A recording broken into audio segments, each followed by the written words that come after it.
let's start with the next section, which is a series of presentations. I'm going to ask the presenters to give their presentations one after the other and have questions at the end. We've got a quite packed set of presentations.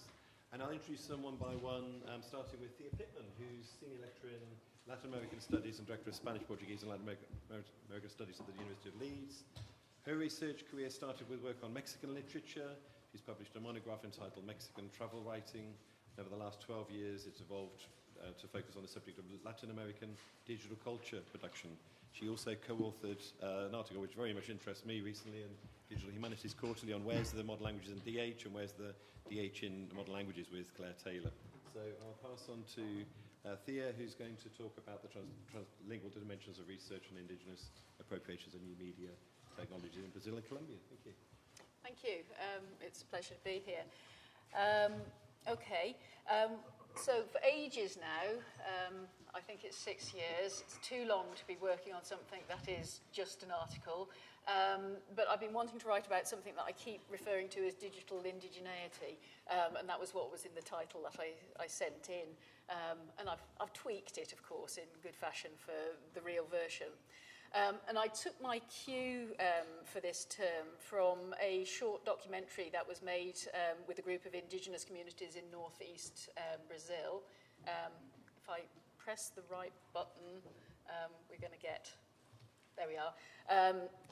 So it was a short documentary that was made by a group of indigenous communities in northeastern Brazil who were all participating in an ethno-journalistic project using new media, which was called Índios Online. It started back in 2004. As with all of these digital things, every time I look at their website, it has been revamped in a different formation. That, for a snapshot, is how it looked in 2015. And the documentary that they brought out in 2010 was called Indigenas Digitais, and it was all about, thank you, what difference it did or did not make to indigenous people to use new technologies such as the internet, how they use them. And there you go, you've got a quote there about a computer being connected to the internet being like a bow. You can start to talk about digital bows and arrows. I was struck by the way that they were trying to indigenize the language in which they were talking about new technologies. And people, there's lots of material out there about the way new media is being taken up by indigenous communities, moving from dealing with questions of, access to literacy that you need to deal with the stuff once you've got it, but now, increasingly placing emphasis on the importance of finding ways to conceptualize it in terms that fit with the interests, the politics, and the ways of looking at the world of the groups concerned. It's not just digital bows and arrows. They're talking about being guerreiros digitais, so digital warriors. So I was very taken with this. I was also interested in the discussions that I was seeing circulating in modern languages research more widely about the Western and the colonialist assumptions that were embedded in the terminology and the development of digital technologies. Surfing the web implies leisure time, surely. Homesteading on the electronic frontier, it's colonialism. The terms in Spanish, we're talking about navegar, were also, resonant of the colonization of the Americas. So that was what underpinned my thoughts and my interest in this. And right from the get-go, back in the late 1990s, there were people that were saying, well, indigenous Latin Americans might conceive of the internet as a kind of a hammock. I have subsequently not seen massive amounts of evidence, although there is a little bit of that to be offered later. The predominant assumptions, though, about Indigenous appropriation of new media revolved around nets, networks, and by extension around weaving, and not really around bows and arrows. So what I've been doing is comparing this case, which has its digital bows and arrows, with Colombian indigenous organization called the Asociación de Cabildos Indígenas del Norte del Cauca. That does just about use weaving as a way of indigenizing the internet. Both in the aesthetics of the website, you have one version there from 2011. They equally got online from 2002. And then a slightly more updated version where you can see the logo has textiles in it. So aesthetically, the weaving is very present in their site. But also, you probably can't really see it, but they restructured their sort of the projects of their association. So they were originally consejerías for this, that, and the other, and they changed them and called them all tejidos. So they had a tejido de comunicación. And in the way that they talked about this sort of communication and external relations weaving, they're quite clearly integrating their discussion of it with digital culture. They're talking about networks, about nodes, knots and nodes, and playing with the two. Okay. So where do I end up with this? I don't think it's as simple as just saying, well, Brazilian indigenous people use bows and arrows, and Andean cultures do lots of weaving, or even that this kind of warrior poetics versus weaving poetics, a common parlance more generally in those different places, though that is also true. And I don't think it's absolutely to do with the greater or lesser input of women in these projects. This is what I thought for a while, because of the strongly gynocentric practices of weaving. It's not exclusive, but there are more women involved in this, because of how much stuff has come out in cyberfeminism that relates weaving and the digital. What I have ended up concluding is that it has most to do with the politics, the political aims of the groups. And I've ended up borrowing from Manuel Castells' terms. These digital bows and arrows, I think, are symptomatic of resistance identity. They are recently there are 8 different communities. They're recently re-emergent, and they are engaged in battles to retake their land. Hence, this rather more bellicose terminology. Whereas in the case of the Assin, they re-emerged from the 1970s onwards. They probably have forgotten, really, in their narrative that there was a re-emergence, but there was. And because of the context, with various different violent forces on all sides, their narrative of what they're about is very much peaceful resistance. And their terminology that they're talking about in terms of land is la liberación de la madre tierra. And this feeds into an opening up towards dealing with other environmentalist groups. So they're trying to weave networks that go far beyond, a specific indigenous ethnicity. And they chose those terms very purposefully. They purposely wanted a term that didn't translate very well into mainstream Spanish, into the terms that the government was working with. They didn't want to be, talking about projects and, initiatives. They wanted their tejidos. Okay. And just to finish off then on the kind of things that I'm interested in. What I'm also interested in are the bits where they actually mix their poetics. And the best example that I can find for you is a book that the Brazilian group brought out as a result of their experience with new technologies to reflect on it. So it has your digital bow in the title, but then the subtitle, Uma rede para aprender a pescar, a net to learn how to fish. And nets are woven objects, not necessarily cloth, but, they are networks. And they're deliberately playing with this, the sense of net, the internet, fishing nets, and also rede as hammock. So there we are. I knew we would get back to hammock. And on the back cover, what I really like, and I haven't got a picture for you, there's a provocative question by the lead author that says, "Você sabe quem inventou a rede?" Do you know who invented the net? And what I like about what that does is that it places Indigenous people as first come in cyberspace.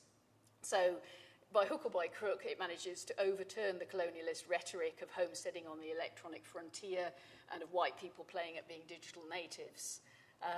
So one way or another, I think their mixing of poetics and moving from digital bows and arrows to talking about weaving as well plays off rather well in their case too. So I was supposed to not be telling you just about that, but about the wider implications. I got into this by accident. I wasn't supposed to be doing this.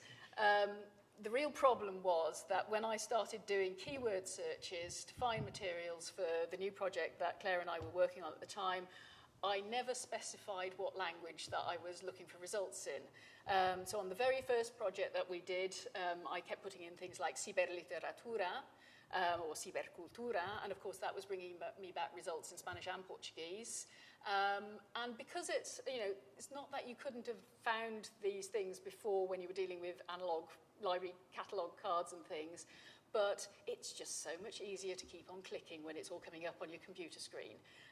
So of course I stuck my nose in a few things, and I realised that actually there was no way that we could be writing books about Latin America and digital culture and be missing Brazil out, because there was so much that was happening there. And so, oh yes, and there you are. So that first book, and I've managed to sneak in the front cover because I really did like that. Then we found our way to make sure that Brazil got included in that as a result of some of those mistakes of not specifying what language I was looking for. And then I was doing the same again with the second project. I still hadn't learnt my lesson. And I was supposed to be looking for things about the discourse of mestizaje.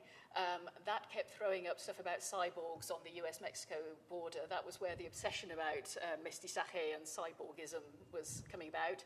The word raza, spelt in Spanish on that occasion, wasn't also getting me to go further south. So then I started playing around with indígena, ciber, digital, and this is what I found. And I guess because it was substantially different from the other materials that we were looking for, it wasn't art house cultural production, and we had tended to be looking at e-poetry and hypermedia narrative and things like that. So it just didn't quite fit. So it went on the to-do pile. But its presence on my to-do pile was sufficiently compelling that I keep coming back to it. After many pseudo attempts to learn Portuguese, I finally had a really good go, and I went to Portuguese classes with the first years up at Leeds for a year, so that I could work with this. I guess I permanently feel out of my depth, not only linguistically, with the attempt to get enough Portuguese together to be able to do it, but also, most of the work that is on Indigenous presence on the internet is by anthropologists who've gone digital in what they're studying, or by media and communication scholars. And I'm sort of, I guess, what the difference is and what the modern language's background is that, of course, I'm still obsessed with discourse, poetics, aesthetics as well. I'm realising I need to talk more explicitly and coherently about multimodality.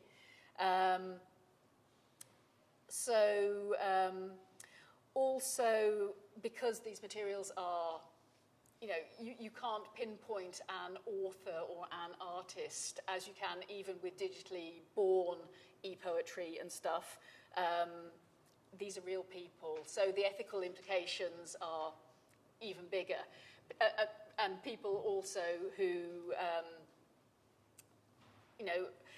traditionally are not necessarily as on an even playing field in terms of their presence in society. Therefore, I need to think through constantly the ethical implications of what I'm doing. But as I have got into this, I've opened myself up to working directly with these people, and that's really exciting. It's not like I never had a conversation with an artist or an author before, but I think it's, for me as a modern linguist, it's a whole new field. Really, field work is going to happen, and on the ground field work now, as well as just doing things that are digitally mediated, and the need to be willing to get involved in advocacy as part of that you can't just be a fly on the wall anymore, is part of it. And then I invoked the term translingualism, sort of translanguaging in my title, because I think it's something that I have noticed most particularly about this research. It goes beyond, I think, talking about multilingualism. There are points at which people are not separating languages. They are not even deliberately code switching. And there's a willingness to to try and sort of move beyond the hierarchies of proper national languages and to and registers within that. I can give you just a couple of examples of what fun I've been having. So the first was almost without trying, I was thrown into WhatsApp interviews with some of the Indigenous women participating in the projects in Brazil. The WhatsApp interviews were fantastic because they could deal with my incompetence, relative incompetence, because I could get my dictionary out, go on Google Translate, I could work out what I was going to say in Portuguese and type it out in, and even with a bit of kind of spell checking to help. And they could also, you haven't got the proof here, but they were recording audio messages for me as well, so that facilitated their preference. That's why they like using WhatsApp. It's because you can just record an audio and you're done. And I could then have that recorded for looking through later and making sense of and going and asking questions if I didn't understand what it said. So that was fantastic. And yes, they were throwing things at me that were also in Tupinamba, which I have discovered means good afternoon. So, that might be deliberate code switching, but I think increasingly through the work that I've been doing, I am coming across people who absolutely do not give a hoot about what standard national language they might be speaking, and are not actually aware at certain points of what they're doing. It goes beyond Portuñol in the case of some of these people as well.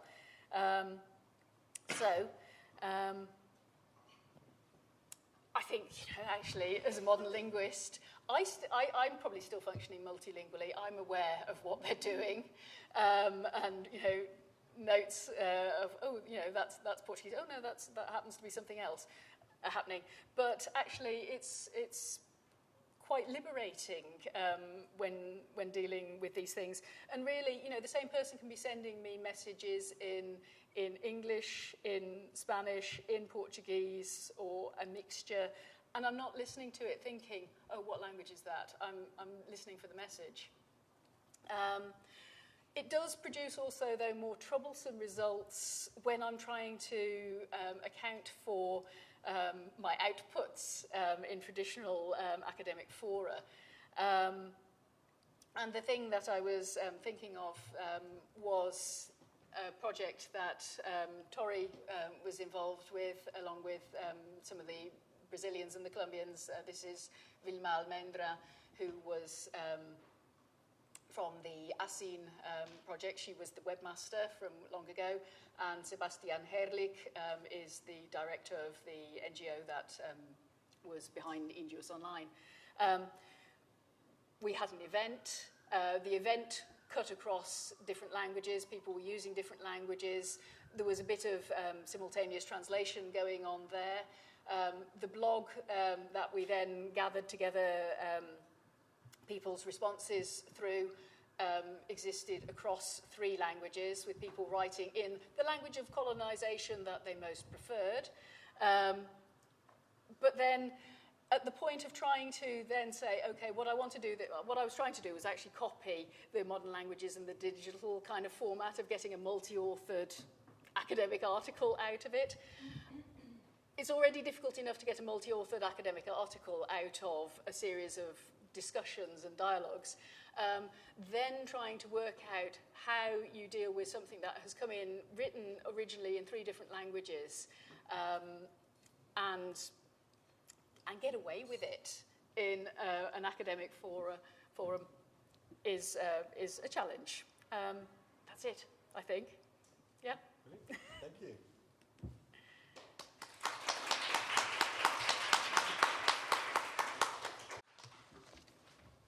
So we're to ask our next speaker, Ewan Cass-Kavanagh, to speak. Ewan is a creative technologies and digital artist working in the field of interactive documentary, digital social innovation. His background combines fine art training from Central St Martin's and cultural studies at Goldsmiths, through the course of which he picked up knowledge of computer programming. He regularly collaborates with practitioners from other fields, including academia, journalism, filmmaking, computer science. His first major work, the Kipu Project, has been screened at festivals worldwide and was recognised as one of the Nominate Trust's 100 most inspiring social innovation projects of 2015. Thanks. Okay, so I'm going to be presenting 2 projects that I've been working on today, which are both using the development of the same methodology, but on completely different subjects. So just to start off, I'll just explain a little bit about the story of what this one is about. Thanks. So the Kipu Project is about a human rights abuse that happened in Peru in the 1990s. Between 95 and 2000, there were 300,000 people that were forced to be sterilized effectively by the government. It started out as a policy to reduce poverty by allowing people the choice to choose a method of birth control, but in the implementation of this policy, it led to the coercion of people into the surgery, into operations being done very, very badly, and largely without people's consent. So back in 2013, myself and a group of filmmakers from Latin America sat down and discussed how we were going to approach making a project about this. So the project that we've made is both a research project and a documentary, working with a series of filmmakers, myself, and 2 researchers from the University of Bristol. And the main challenge for us was, in the first instance, we really wanted to go in and tell a story with these people rather than about them. And we wanted to find a way for them to be able to speak directly and in their own words. Obviously, the problem in what we were doing was that a lot of the people affected were very, very poor. They're largely indigenous, and they live spread all out around Peru in all sorts of different geography.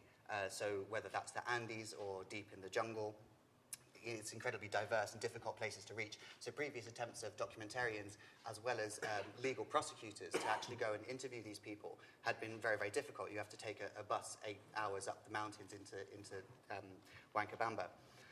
So we were thinking about how to approach this, and one of our main thoughts was that if an incident like that happened somewhere over here or anywhere in an online world, people would go online and they'd blog about it, and they'd write about it, and they'd be able to get their direct story out really, really quickly. So our thought was, how can we take some of those aspects of the internet, the peer-to-peer sharing and self-publishing, and take those to people who are offline? Can we make a methodology that they can do those similar things and take the same benefits? So the solution that we've come to is the use of mobile phones. Mobile phones are still the most globally pervasive form of two-way media, something that you can receive and talk back on, way more than the internet and more than landlines now, because a lot of developing countries have realized that the infrastructure involved in putting in a landline is a lot more than satellites for mobile phones. So you can rely on them as being relatively accessible, even in the remote Andes. So what we do is we've got a free phone number that's available across all of Peru. People can call up from anywhere, and they're invited to either record a story or listen to other people's. And it's really that simple. So what I'll do now is just show you the introduction here and a couple of testimonies to give you an idea of what we've done.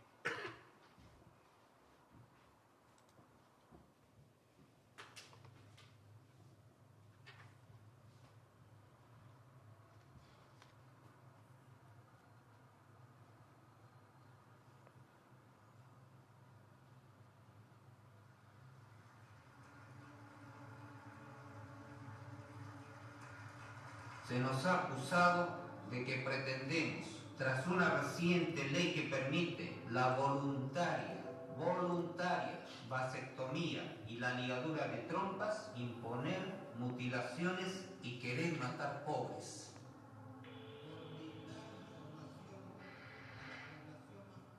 El presidente Fujimori fue el único presidente varón que asistió a esta conferencia y, sin embargo, teníamos serias dudas en relación a su compromiso con los derechos humanos.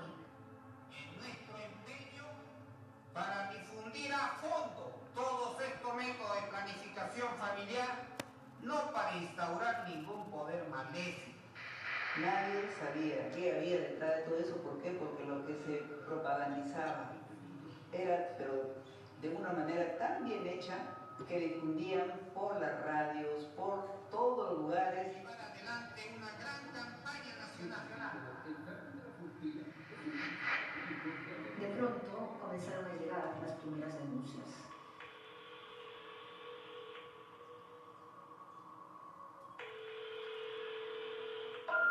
Yo tengo yo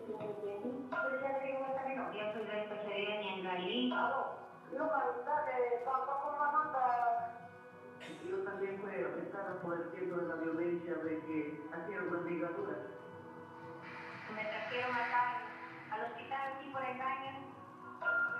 No pudimos tener más familias, que muchas familias.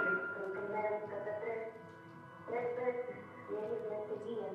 Ya no le vamos a dar alimentos porque están llenándose de hijos como las conejas y no quieren hacerse ligar. Los métodos de planificación familiar en mi país están ahora legalmente al alcance de las mujeres, los hombres y las familias de todas las clases sociales, para que los usen libre y responsablemente. Me subieron a la cama y entonces me agarraron de cuatro, dos me agarraron de las manos y dos debajo de los pies para ponerme la polla y el día no me acuerdo. Nos tenían muy apresionadas, cerraron el portón y ahí uno hacía ver que las señoras, otras lloraban con el dolor y ya querían salir y ya entramos, ya no nos dejaban salir. Nos obligaron, como fuimos breves, nos obligaron a hacernos esta ligadura.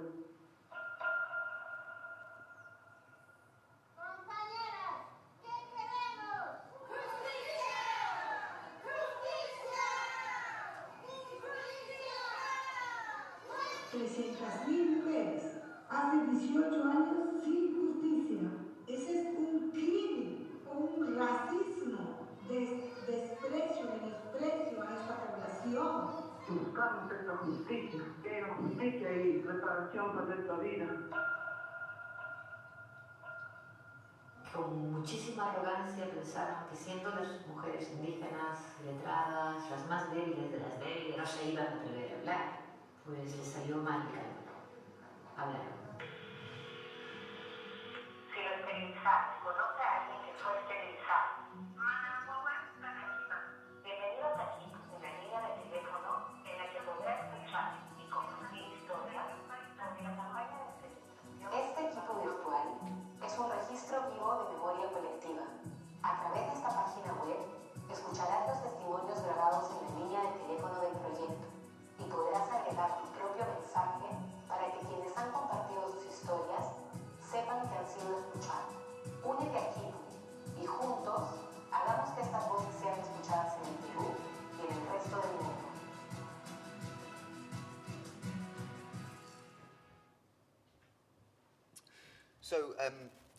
So as I say, what happens is that everything that happens on the phone line in Peru is effectively mirrored here on this website.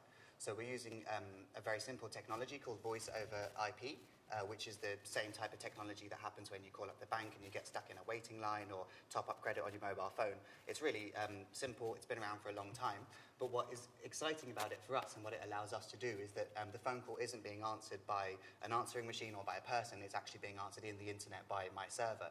So it can connect directly to this website. So I'll just play you a couple of the testimonies that we have received recently. Ya. Bueno, yo soy del caserío de Laguna, distrito Sordo, provincia de Huancabamba. El caso es de una prima que fue llegada a la puerta, que es nudista, no habla. Y bueno, el caso fue denunciado cuando nomás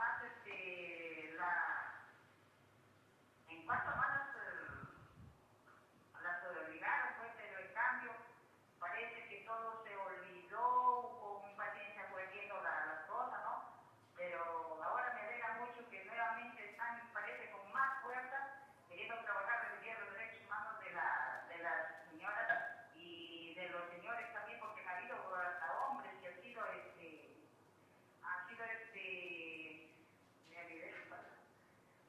ligados también, bueno, la vasectomía. Y entonces, por eso yo quisiera que de mi parte, como también que soy defensora de los derechos humanos, que me dio la caricatura de la Defensoría del Pueblo, también para defender acá los derechos humanos en mi distrito y en mis caseríos, que son 30 caseríos. Y a esos 30 yo siempre doy un apoyo de todo lo que sé y me capacita. Bueno, eso es mi espera, que ahora eso vea ya, ¿verdad?, que se respeten nuestros derechos. Gracias.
So that's just a couple of examples of the stories that we've collected at the moment. We've so far collected just short of 150 testimonies, and there's about 104 currently online, with the rest of them are waiting to be subtitled and processed. As I say, the recording prompt is completely open. We let people speak about anything that they want. But actually what we realized as we started to listen to all of the stories coming in is that there was a very similar pattern of what people were saying and the types of things they were talking about, which was quite pertinent in this situation, particularly given that Peru is very big, very diverse, and so these are people in completely different places who had no contact with each other, talking very similar things, which is also quite important because a lot of Peruvian society still, some people still support what happened during this time, and a lot of people even call these women liars. So kind of highlighting these similarities across cases from such disparate regions became really important to us. And we also realized as kind of filmmakers that this could turn into a kind of advantage. This was the type of story we wanted to tell, is a multivocal, multilingual story where we actually highlight that repetition. So where we have here on the left, these coloured knots, sorry, I'll explain that in 1 second. We've got these categories here on the left, which highlight the areas where people have spoken about certain things in different testimonies. So you could click on, for example, the operations and just listen through to people talk about what actually physically happened to them on that day. To just explain the design briefly, because I think it's relevant, this design comes from a quipu, which is an Incan artifact that was used to record information, and it works by having a series of strings, and each string would be a record, and you can tie knots into that string in different arrangements in different places, and that's encoding information.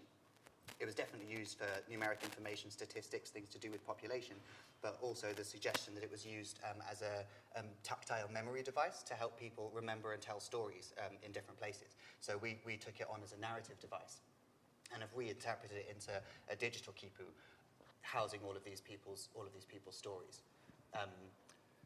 The use of the phones is also really, really important in what we do.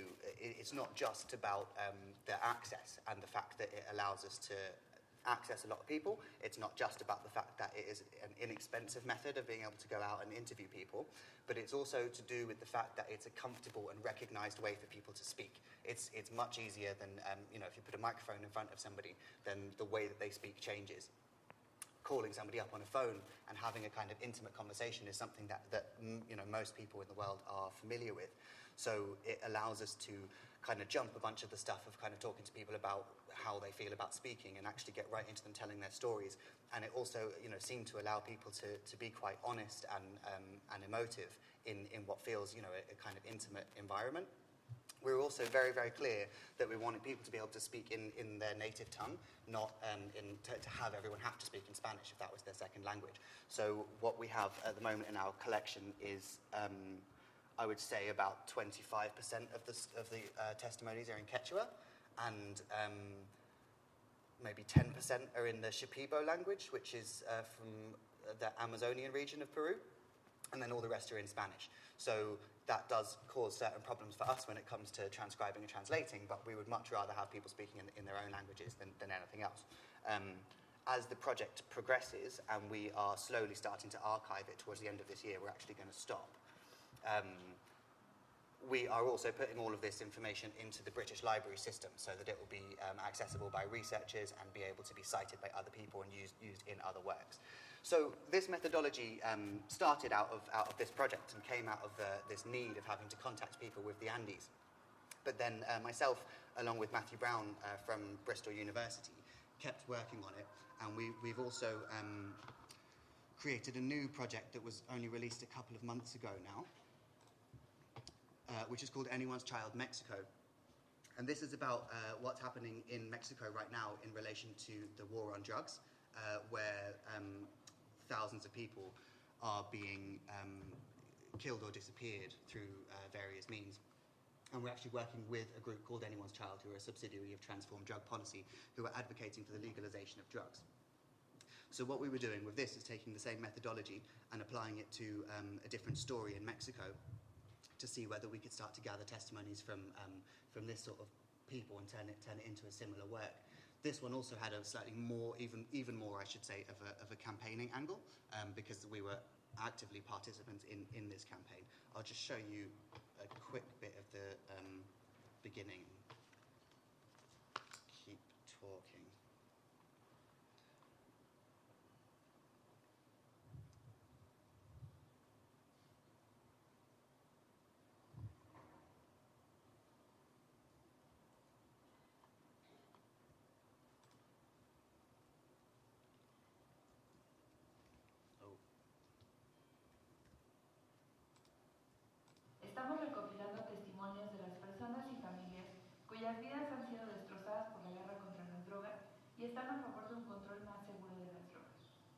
Todos los testimonios serán accesibles desde cualquier parte del mundo, para que sean escuchados y contestados por esta línea de teléfono, además de por la página web de Anyone Child México. En muchos casos, esta será la primera vez que sus testimonios serán escuchados fuera de México. Súmate a esta campaña para exigir la regulación legal del mercado de drogas.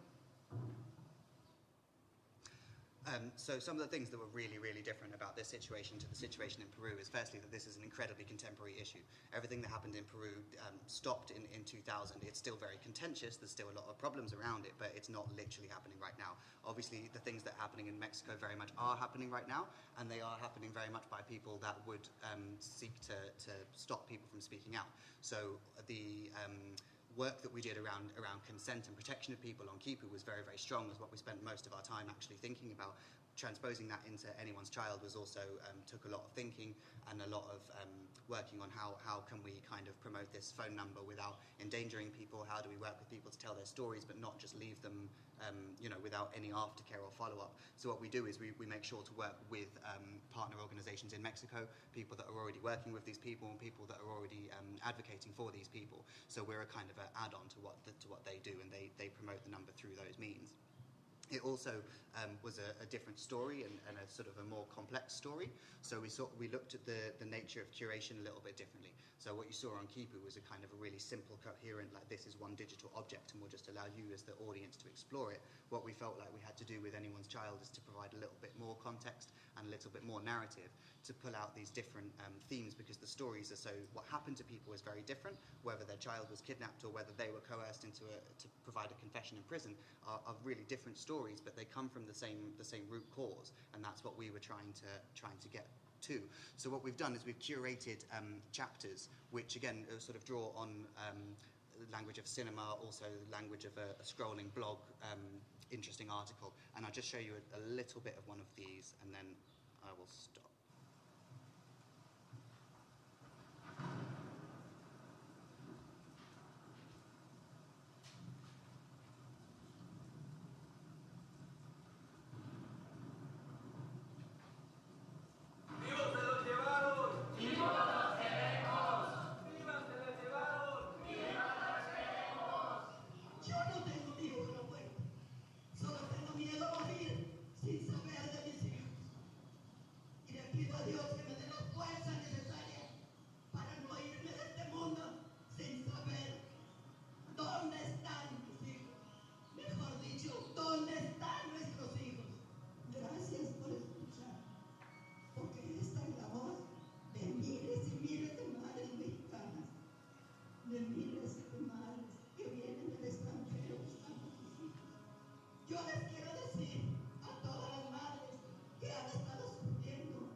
Well, it's very important to be clear what regulation means to people, because obviously there's this misconception that it's about free markets and that anything would be allowed and everything would be legal, but in fact it's actually the opposite.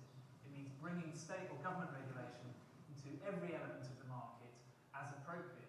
And in fact, as we do already with alcohol, with tobacco, with pharmaceuticals. Juan Carlos Trujillo, soy de Michoacán, Baja California, Michoacán. Tengo 4 hermanos desaparecidos, 2 de ellos desde el 2008, con 5 compañeros más, y posteriormente otros 2, con un primo y un sobrino, en septiembre del 2010. Los primeros 2 que desaparecieron, 2 de mis hermanos, desaparecieron porque venían de viajar de un estado, Oaxaca, tenían que cruzar Guerrero para llegar a Michoacán, y en Guerrero había una pugna entre narcotraficantes. Se estaban peleando el territorio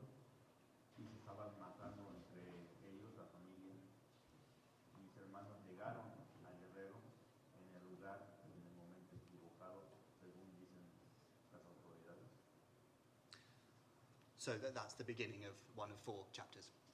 And I think my time's pretty much up, but just at the very last thing I have to say, if anybody was interested in Kipu Project, an amazing thing has happened.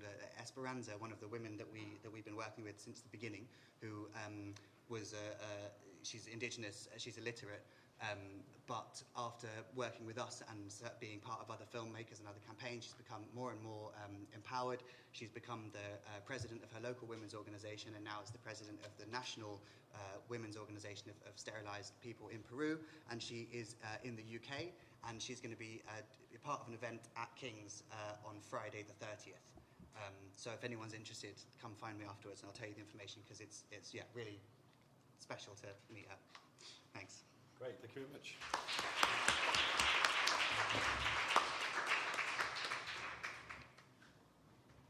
So our final speaker of this session is Clare Hooper. Clare Hooper is Head of Journals at Liverpool University Press. LUP is the UK's 3rd oldest university press and is one of its fastest growing publishers in recent years. It publishes approximately 70 books a year and has 28 journals specialising in literature, modern languages, history and visual culture. And Claire's going to come in and tell us about it. No. Renato, where's my presentation? Hiding. Where is it hiding? Sorry. No, that one there. Oh, okay. Right. Thank you.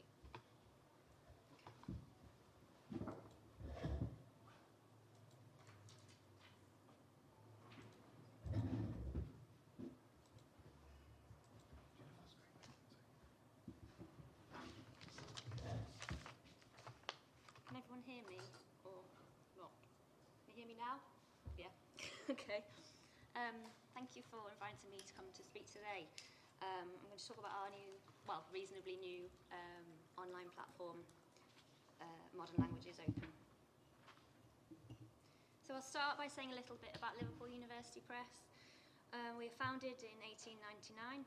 We're the UK's 3rd oldest university press and one of its fastest growing publishers in recent years.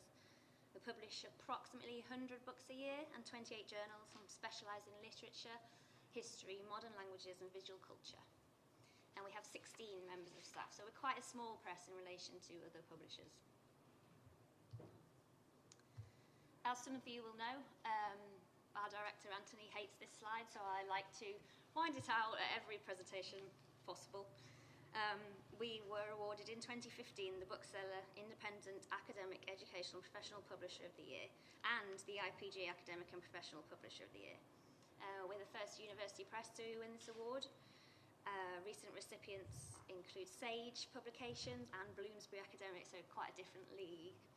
We feel that these awards reflect the journey that the press has been on from our relaunch in 2004, when we had 3 journals and 7 books, to where we are now in 2017. It's a huge achievement, and we're proud of our openness to new ideas and new thinking, which we feel makes us agile as publishers. Okay, as you all know, in 2009 we saw the release of the Wharton Report on the Future of Modern Languages, discussing the mergers of separate language departments into larger schools of modern languages, disciplinary silos moving more into interdisciplinary comparative work. Well, LUP published journals like Bulletin of Hispanic Studies, Contemporary French Civilization. Hard to say that because Claire was here. I would have anyway. But it's difficult to sell to large modern language departments because they're very specialised in one language. In thinking and discussing this and thinking about new projects, we put together a set of aims. We wanted to facilitate interdisciplinarity in the modern languages. We wanted to provide a home for comparative work. We've got a strong pedigree of publishing modern languages. Large publishers have retreated somewhat from the field, and we decided we wanted to use open access to enable us to do this. So some early thoughts, we thought we would use Gold Open Access under a CC BY license to cover costs. So CC BY is that you must give appropriate credit to the author and provide a link to the license, and that's it. We thought about flexibility and article length. shortened publication lead times, rigorous peer review pre-publication still, but also interactivity post-publication. Continuous publication, so no set issues, volumes, just continuous. Strong social media interaction and strong branding.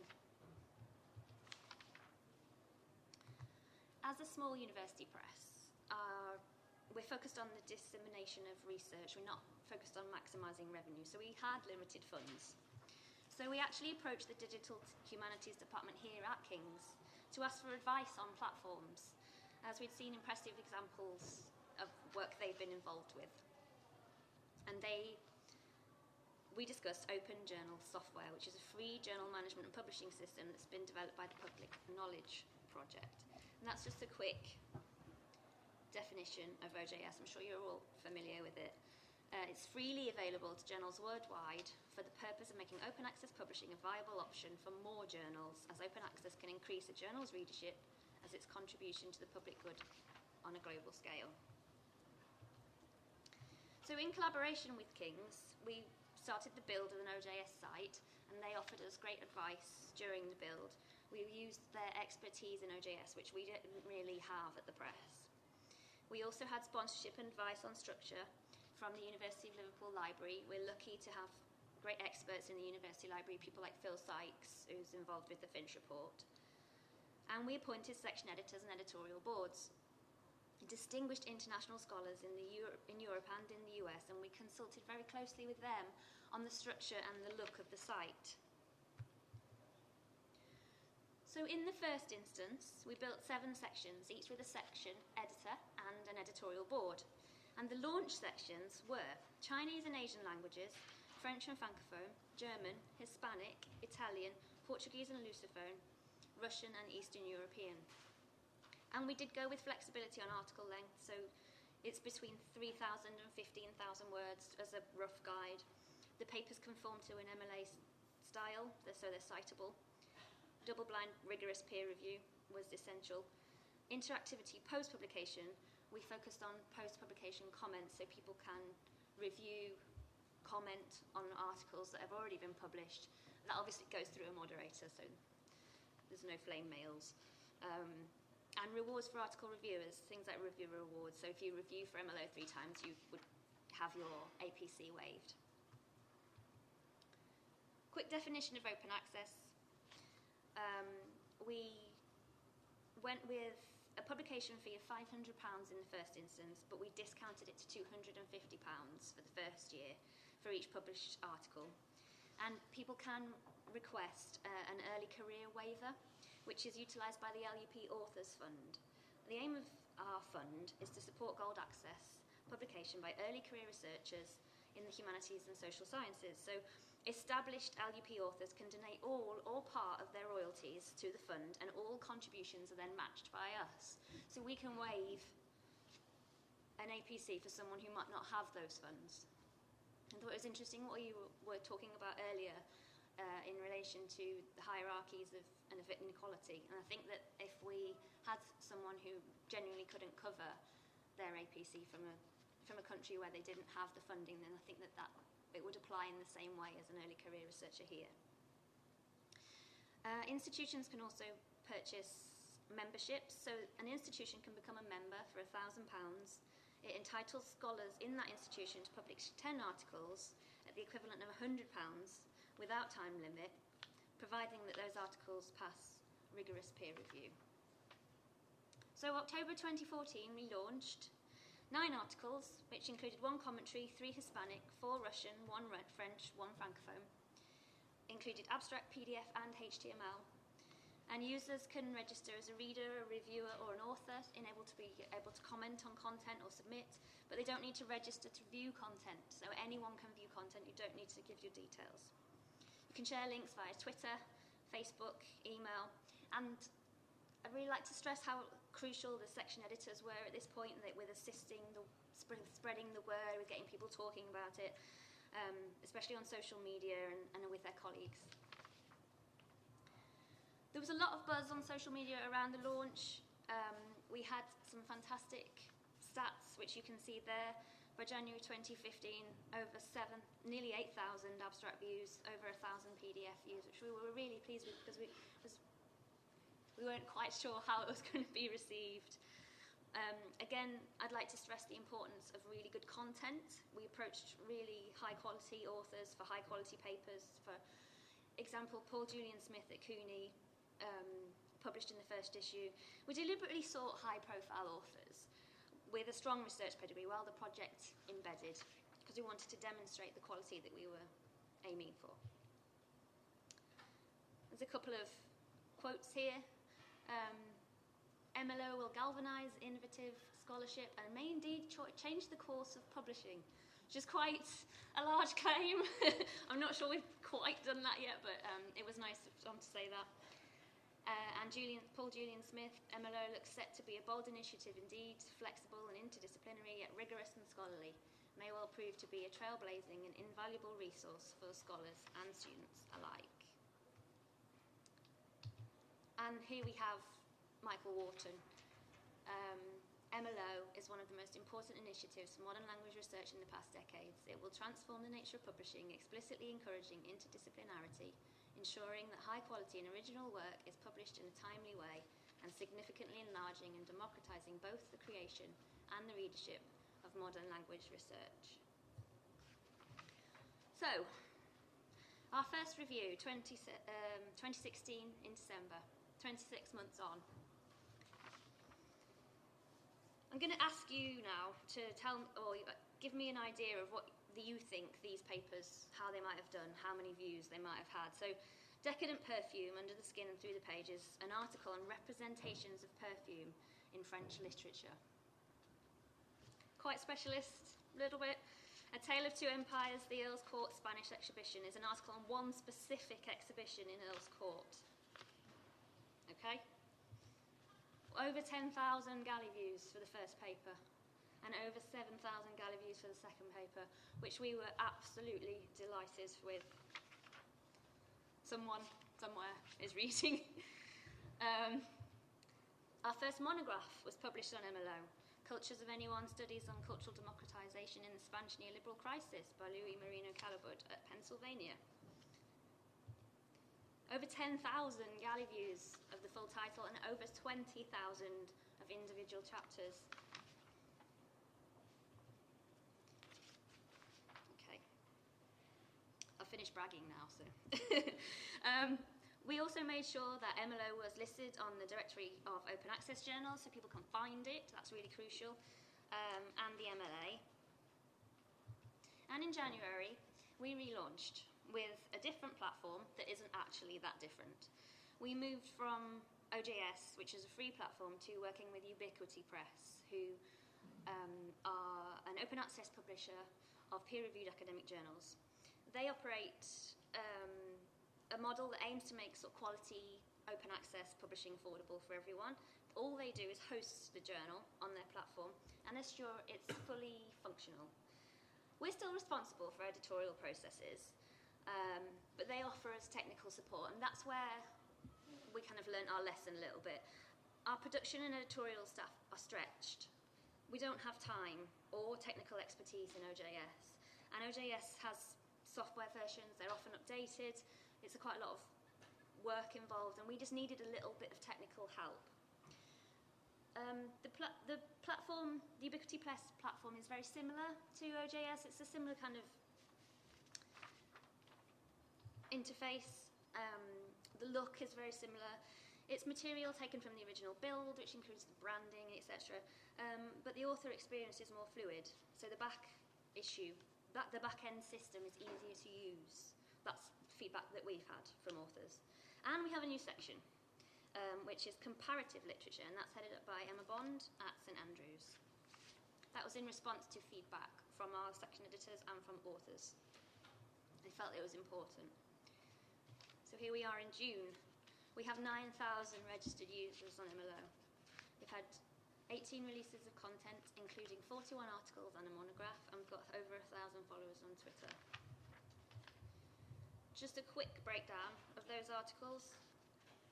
10 Hispanic, 8 French, 4 Russian and East European, 4 Portuguese and Lusophone, 3 Italian, 2 German, and 10 articles that we can't classify in a section. That are things like Clare's piece on modern languages and the digital, and some commentaries that we've published. To sum up, how are we going to measure the success and sustainability of MLO? Well, we want to attract a balance of quality. We want to continue to attract high-quality submissions from established academics as well as early career researchers. And we want to balance that quality with quantity, so we want a continuous influx of articles and content. We want to look at sharing and commenting on social media. We can measure it through projects like Kudos, which some of you might be aware of, and post-publication commenting. We've asked for tweetable abstracts from our authors. We're looking at adding images, film, sound. We have already added images, but we haven't really had any film yet, so that's something that we would be interested in. One-day events and seminars make interesting topics, and it's quite flexible.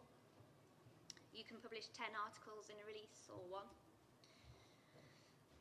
So this MLO was really an experiment for us as a press. It's evolving, it's changing. We had modest funding from the University of Liverpool Library and discounted APCs. As you all know, open access is more challenging in HSS than STEM. We didn't want to set it too high. An average STEM APC can be $3,000, and the money just isn't in the humanities to be given to us. Our long-term goal is not profit, it's dissemination of content. We will have covered our costs in the first couple of years, and we're confident of this working medium term. We have 5 institutional memberships, and as the platform becomes more established, we feel it'll be easier to sell.